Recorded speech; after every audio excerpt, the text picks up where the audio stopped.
রসুনের উৎপাদন বাড়লেও স্বস্তিতে নেই দিনাজপুরের কৃষকরা। তাদের দাবি, সার, বীজ আর কীটনাশকের চড়া দামের কারণে যে হারে ফসল ফলানোর খরচ বেড়েছে সে হারে বাড়েনি বাজার মূল্য। তাই রসুন বিক্রি নিয়ে আছেন দুশ্চিন্তায়।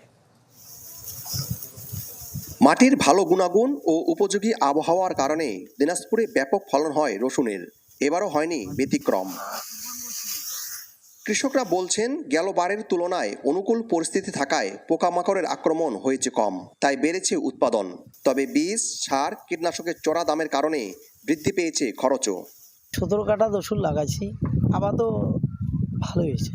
গত বছরের চেয়ে কি এইবার রসুনের কারণে আমদানিটা বেশি, খরচও বেশি, সার পানি সব দিয়ে বেশি। উৎপাদন খরচ যে হারে বেড়েছে সে হারে বাড়েনি রসুনের দাম। তাই ন্যায্য মূল্য নিশ্চিতে পণ্যটির বাজার মূল্য বাড়ানোর দাবি চাষিদের। 1 বিঘা মাটিতে প্রায় 80-90-1 লাখ টাকা খরচা পড়ে। বর্তমান যে বাজার, এই বাজারে তো আমাদের পোষায় না। সরকার যদি একটু দয়া করে দেখে আমার গরিব মানুষের উপর, তাহলে একটু ভালো হয় না? বা এখন উৎপাদন মৌসুম, তাই কিছুদিন সংরক্ষণ করে বিক্রি করলে ভালো দাম পাওয়া যাবে বলে মনে করেন কৃষি বিপণন অধিদপ্তরের এই কর্মকর্তা।